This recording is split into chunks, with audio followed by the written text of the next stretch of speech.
How do you turn ideas into customer attracting content? Content that generates leads and puts your offers in front of qualified buyers.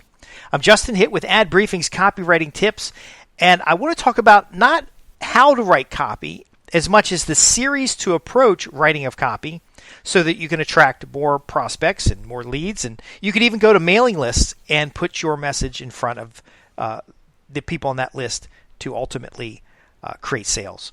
I'm going to give you the 4 steps right up front, and then we'll describe each of the 4 steps so that you can apply what we're talking about here today at any level of copy. So if you're a beginner just starting to write copy, you can use this.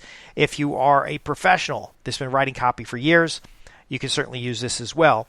And what I hope this does is gives you some structure to focus your efforts where they produce the greatest returns. I'm Justin Hitt with Ad Briefing's copywriting tips. Let's get started.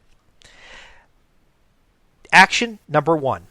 Write a sales letter and order form for the service, then with transactional intent, content that offers a house list. So what does that mean? I should have read these out loud before I wrote them down, but here's the thing. What does that mean? You're going to focus on the sales letter and the offer first. Okay? We don't want to look at keywords. We don't want to do anything other than focus on the offer that we can provide to a particular customer avatar or buyer persona, and we're going to package that offer up, and then we're going to have a sales letter. Now, the reason we have a sales letter, because it frames the context of any future content, because ultimately we want to make a sale, and then it also establishes value for some kind of house list. So you may write the sales letter, but you don't have it finished yet, so you extract from it and create a little lead generation piece. Because we want to put people on a list. We want to know the people who saw this have some interest and raise their hand, and they get on a list. Number 2, you're going to use surveys on that list to develop the offer, engage with the individuals there, and we're going to build segments within that list. So we're going to go out there and create and have something to offer. And we're going to go directly to people maybe. We're going to go to social media. We're going to connect with them. But the offer is not necessarily buy something right now, because maybe you're a little early in the content development or you're very early in the products and services that you offer. And so we're going to focus on one thing. It could be as easy as an initial consultation. It could be a critique. Number 3, we're going to now do hard lead generation to build a house list with people who want the transformation the product offers. So we've been generating general leads. We've been building a Dream 100 lists. We've been looking at message boards and mailing lists that we can rent, and audience segments that are quite potentially of interest to you. And we're seeing who responds, and we're looking at the analytics associated to who responds, and we've built kind of a house list. And now we're actually going to do our hardcore lead generation, because you probably have your sales letter finished now.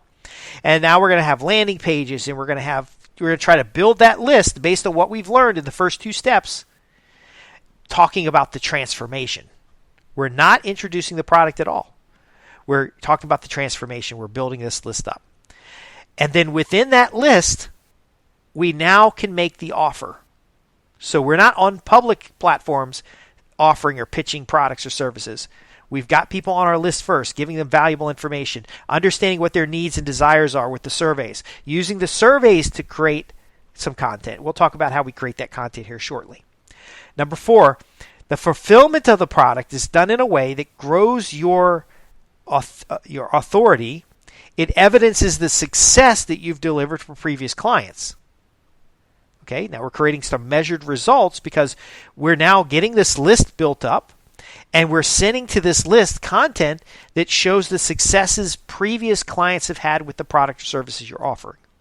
We're showing you as an expert. We're positioning you as an expert. We're starting to develop a body of copy inside of an email ecosystem or inside of a private area on your website. So we don't really care whether Google can see this stuff or not. We're trying to match the content to the people. We're trying to determine whether we can persuade someone to buy our products and services. Now, a lot of times when people use these 4 steps, what will happen is they'll start getting customers, and then they'll be so busy with new customers that they stop doing this. Okay, you can't stop doing this. if you want to build a pipeline. You can't stop doing this if you want consistent income every month, month over month. So once you get these 4 steps down and the things that you're doing in these 4 steps, you're going to hand this over to an assistant. That assistant will continue to execute these 4 steps, but in addition, now they're going to go in and start doing keyword research. They're going to start with the theme or the audience that's buying or converting, the people who are on the lead list, who show the most interest, that have the most interaction, that click through to your offer, which should be developed by now, and they click through to your sales letter, which should get some conversions by now. And they go in and they look at that theme and audience and they start looking for popular keyword sets. They're not looking for popular keyword sets that have traffic. They're looking for relevant to the individuals on that list keywords that they are likely to use to find solutions in the wheelhouse of what you offer. From there, they're going to go to a long tail keyword to start building out keyword and topic clusters. And you're also going to have the analysis that you're doing with the surveys to start building keyword and topic clusters. So your person is going to take the survey results, or you might take the survey results, list out some editorial topics, and then you're going to validate those editorial topics by finding the popular keywords associated with those topics. And because those topics are associated with an audience, they're going to have high relevance. And then now you can start with a editorial list and build out your pre-sales content with intent keywords. So now you're starting to go to the search engines looking for an audience that you already know converts. Okay. Now, if you have in your funnel what we've talked about in previous videos, the proper retargeting at the right places, if you have mailing lists or a prospect newsletter that keeps people engaged, you can focus your time on making offers to the list to keep your sales funnel full, while this other person is focusing their time on filling the pipeline with people who look like your buyers. So customer attracting content, not traffic attracting, not, top ranked search engine. None of that matters. Customer attracting content. Because remember, once we have a solid offer, you can go back to a rented mailing list. You can buy a same audience on a pay-per-click platform or a social media platform. You don't have to just be, throwing content against the wall to see what works. You've built context in what you're doing. You've built a sales pipeline that goes from lead generation to some kind of house offer that segments the list, to some kind of sales offer that creates a customer, some kind of fulfillment that feeds the value of which you deliver. You're collecting from customers success stories that you can share in the environment. You're creating all the sales elements before you're creating the copy elements. Now, if you look at somebody who has this system in place and it's very mature, you're going to see a lot of content. Okay. I did this a long time ago, and I had clients go in, and I had all I needed. I had people in the office, and I ended up having so much content that I just do a content site now and a newsletter, because the consulting is where our primary focus is. I don't have, when we were doing this, for example, for IT services professionals, commercial electrical contractors, we were building artifacts. And now I can repurpose those artifacts for a newsletter and for the type of work that I do today. This is 20 years in the making. But when you're starting out, it literally is start with a sales letter. If all you have as a service is your initial consultation, then that's what you write about in the sales letter. And of course, on ad briefings, we have a lot of resources on how to write better sales letters. The key, though, is this engagement helps you understand who the buyers are in your marketplace, builds lead generation around buyers, and then builds content around the justification for your service, the positioning you as an expert, the elements that set up a reason to buy. And from that, now we have opt-in tests, call to action tests, and then content both in email and on the website to provide you analytical results to know what works and what doesn't. See, we're not looking for a popular keyword for the sake of the popular keyword, because keywords don't tell you context. They don't tell you who is looking for the solution. And it's the who buys what you have to offer, not some keyword with a certain number of impressions on it. So the key to the kingdom is, number one, writing the sales letter and having an offer. Number two is surveying those people who are interested in that offer because you've started building lists. You've started the engagement. You can promote the survey to build the list. Number three is the lead generation to build that house list that now you're segmenting with micro offers, with putting people on a webinar, for example, and then now you could just do your sales letter on the webinar and get customers.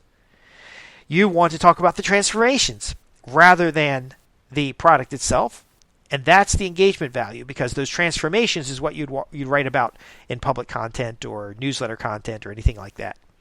And number four, when you fulfill the product, again, you're collecting information. You're going back to the surveys, and you're getting evidence of what works and putting it right back in front of those people who can benefit from what it is that you have to offer. Now, a lot of copywriters don't think about it this way. A lot of copywriters want to write a piece here and write a piece there because they like to write. I admit, I like to do podcasts. I like to write, but I also like to serve my clients. And if I don't have any clients, then I have nobody to serve. And so again, it starts with a sales letter. Now, does this mean you have to have a sales letter landing page on your website to pitch the product or service? Not necessarily.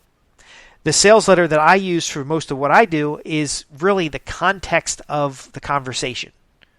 So if you want to see, behind the scenes, I'm selling you a system, the idea or concept that you can systematically approach this, hand it to a person on staff, and then have them build content based on your sales letter that feeds the sales letter. So you can measure their behavior, you can measure their ability to feed the sales letter, and then ultimately the sales letter feeds your pipeline of new projects and contracts. And so you went from freelance copywriter to now having a small agency, because you're going to have 2 or 3 people in your office managing your calendar, managing your new clients coming on board, and then ultimately managing the stuff that fills your funnel. And then I've just demonstrated to you how you can go from freelance to agency, and then you might want to hire me for the nuances. So that's the behind the scene look. So even if you're doing podcasts as content, even if you're doing video as content, even if you're doing writing as content, the sales letter and offer informs the activity. Now, another behind the scenes too is when I say at the end of every program, if you have questions about this or anything else I've covered, visit us at www.adbriefings.co.uk. Go to the contact page and ask your questions. I'd love to answer your questions. I'd love to hear your success stories. I'm doing that list building that's in the previous steps. So this is something that I'm actively doing, and it depends on how you implement this. It may look differently, but the majority of your offers are not going to be in public forums. They're not going to be in public places, so they're not annoying people. Second, you'll only be talking to people who have expressed an interest in what it is that you have to offer, whether or not they know that you have that to offer, because again, we're talking about the transformation. This system opens up freedom for your time. This system opens up scale, because you can have more than one person creating content. And if done well with the other things that I talk about, that content could eventually become a product of itself. So if you did a 5-part series, so maybe you offer a copy critique, and you've compiled all the copy critiques you've done over time and given highlights of those on your website, you can now take all of that, bundle it together, and use it to position yourself as an expert by either selling or publishing a special report or a book on, 100 things I learned from doing copy critiques. Do you see how this works?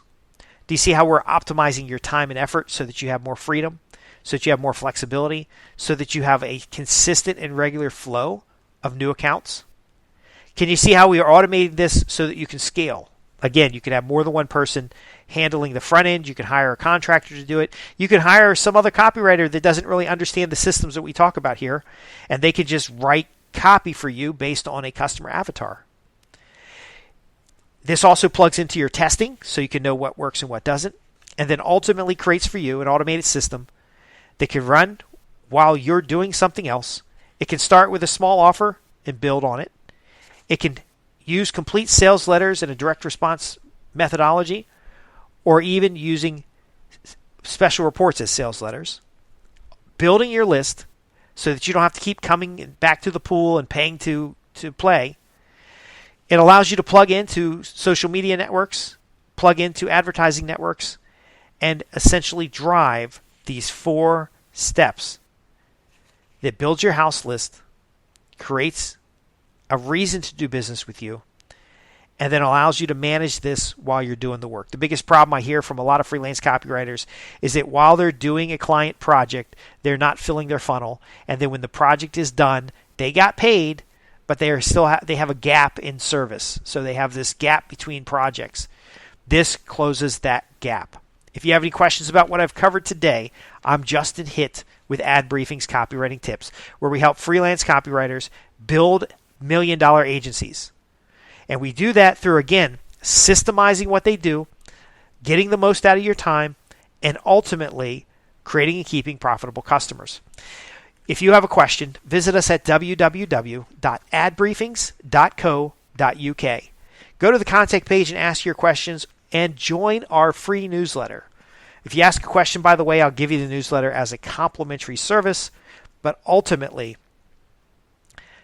do this now. It's 4 steps. It's a systematic approach, and it starts with your offer. Thanks for listening, and I'll see you in the next podcast.